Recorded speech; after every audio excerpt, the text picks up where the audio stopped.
Hello and welcome to the second unit in the 4C course. We're looking at mechanical systems in Unit 2, mechanical systems.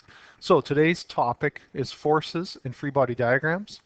So free body diagrams, what I really want you to be able to do today is I want you to be able to draw a proper free body diagram for a real world situation. And we're going to talk about what they are specifically here in a minute. So there are four fundamental forces that work in our universe, and you have them already written out.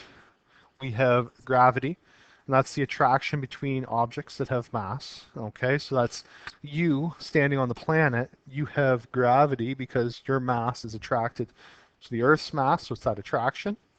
There are strong nuclear forces out there, and that's what, when you go to chemistry class, that's what keeps the atoms and the atoms together. So the protons, electrons, neutrons, and so on and so forth.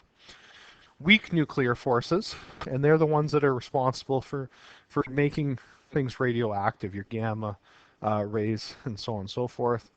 And finally, electromagnetic forces. So these are considered your four fundamental forces. In this particular course, we're going to look at a little bit of gravity, and we're going to look at the electromagnetic forces as well. All right, so definition to start with here. So what is force? Quite simply put, force is any push or pull.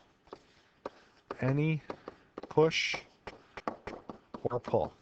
So if you are experiencing a push or a pull, then there's a force being applied to you. It's that simple. What is the symbol for force? We use capital F and a vector on top because force has both magnitude and it has direction. So it's very important to have both on there. What is the units? It's always N, and that is newtons. And I'm going to tell you about what makes a newton in a little bit. When we get into Newton's second law, I'll show you what a newton is. What are the types of forces? Well, what I'm talking about here is there's different types of forces out there, so how do we indicate the one we're talking about? If you are pushing on something, if we're talking about something that's making anything move, we always call it FU, okay? And I didn't just say FU, I said F subscript U. The U is unbalanced, and we'll talk about that a little bit later. I'm not too worried that you memorize, I remember that right away. Another one might be friction, force due to friction. We could have air resistance, so you could say FA for air resistance. You could have force from the motor, so FM. So basically you pick the subscript. There's a couple subscripts that are key. The ones that you need to, these are the two that are pretty much standard, okay?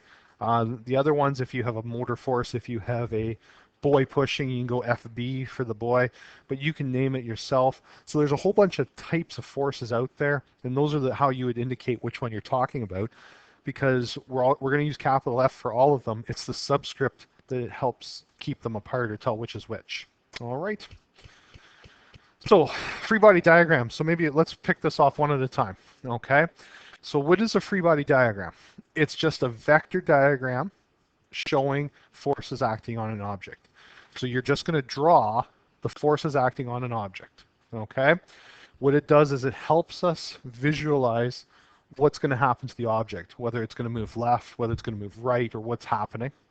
And finally, it's called a free body diagram because we strip away all the surroundings. We're just looking at what forces are acting on the core of this object. So what are the steps? So some of the stuff, draw compass points. I'm not too concerned with that because it's not always a northeast, southwest situation. We'll talk about that as I go through some of the examples. Draw a dot to represent the object. Don't draw a tree, don't draw a person, just draw a dot. We try to simplify it as much as possible. From the point that you draw, so from the dot, that's where you draw your vectors, your lines from. Okay, and I know a lot of this, it's me talking. I'm going to show you some examples to make this make sense. So here are some of the common forces that we're going to draw. Force due to gravity, which is our FG.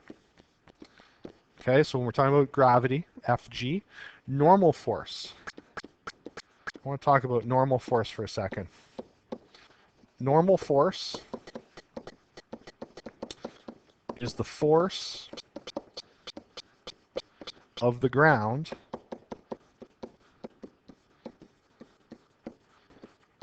pushing up on the object.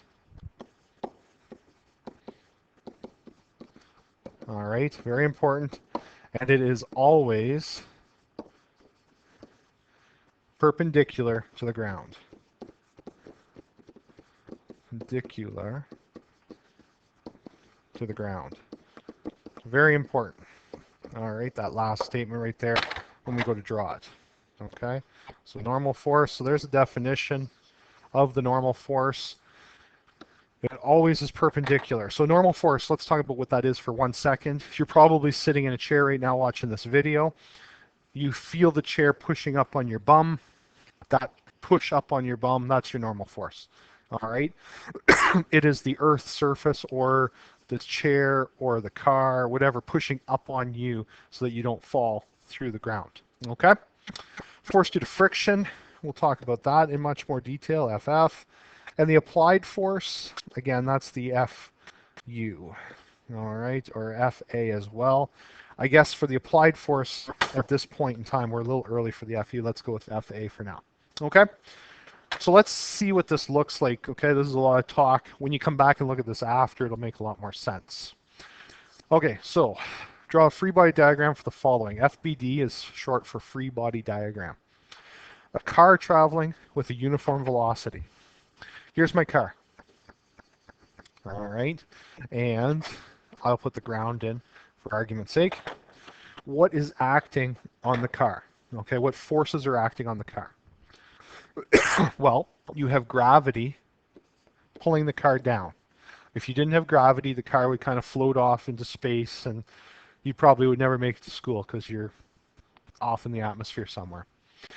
Now, if the gravity's pushing it down, the car's not going into the ground, it's not sinking, and that's because of that normal force. The normal force is pushing upward on the car, okay, and it's keeping it balanced. So the normal force in this case is equal to our force due to gravity. The car's traveling with uniform velocity, so that means that you have cruise control on. So that means that there's a motor force and there's a frictional force from tires, from air resistance. We're just going to lump it all into one. So if it's a uniform velocity, motor force will equal force due to friction. And there's a free body diagram. That's all there is to it. We're looking at the forces that are being applied to the object. Now, what about a car that's traveling with non-uniform? Now, this is the non-uniform we talked about in the previous unit. Now it's accelerating, so you don't have cruise on. You've got the gas pedal down. Gravity's still pulling you down. Okay, if you accelerated and there was no gravity, you wouldn't go very far. You kind of float upward, which would be a little bit annoying if you wanted to go forward. And to make sure you don't fall into the earth, there's our normal force. You have a motor force. But because of my motor force, because I'm moving forward, I'm accelerating like we did in the first unit, that means that we're overcoming our frictional force. So I'm not going to make my frictional force quite as big. So if you're accelerating, if you're moving forward faster, that means that your motor force is greater than your force due to friction. Okay?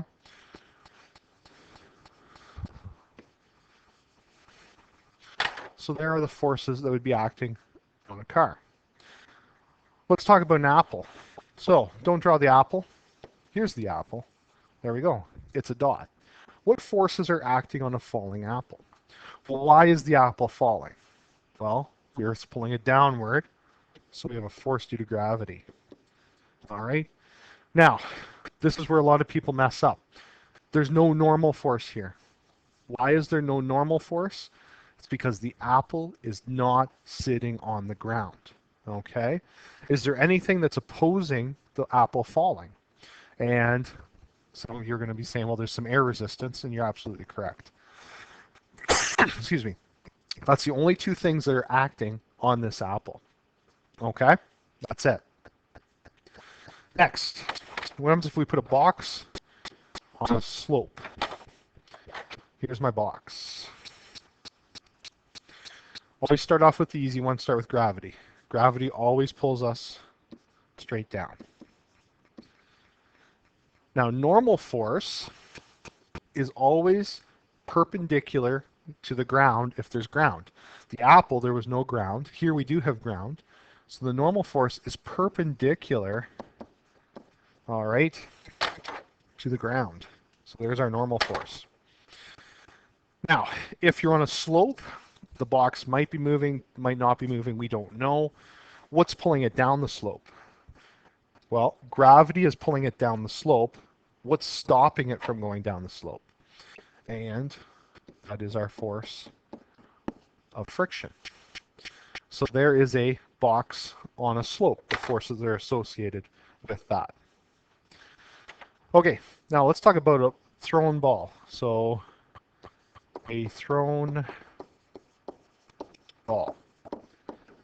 So here's the ball, and I'm just going to put dots in to show its path. Okay? This one also tricks people up quite a bit. Okay? Because we're no longer in contact with the ball, we're not touching the ball, what forces are being applied? Well, we start with the easy one. Force due to gravity is a no-brainer. The ball is not sitting on the ground, so there's no normal force. Okay? It's not being pushed or pulled. So many people, don't draw this, so many people say, well, here's the force of the ball being thrown. No, we're not touching the ball anymore. If it was still in your hand, I would agree. But because it's flying through the air, there is no force. The only way it has an applied force is if it's like a car. You have to have a motor if you have an applied force with nothing pushing you. Since the ball is flying through the air, nothing's pushing it, it does not have an applied force. What else does it have? Well, it has air resistance, and you'll have air resistance. I always accept it could be in that direction, and there is a frictional force in the opposite direction of motion. So friction's always in opposite direction of motion. All right. One last example here. Let's go with a box on a slope. So I'm going to I'll draw the situation. All right. What happens if we add a cable in? So I'm just going to redraw the slope here. It's a little severe maybe. Here we go. So here's my box, and the force is acting on it. Force due to gravity. Normal force is perpendicular. Can't stress that enough.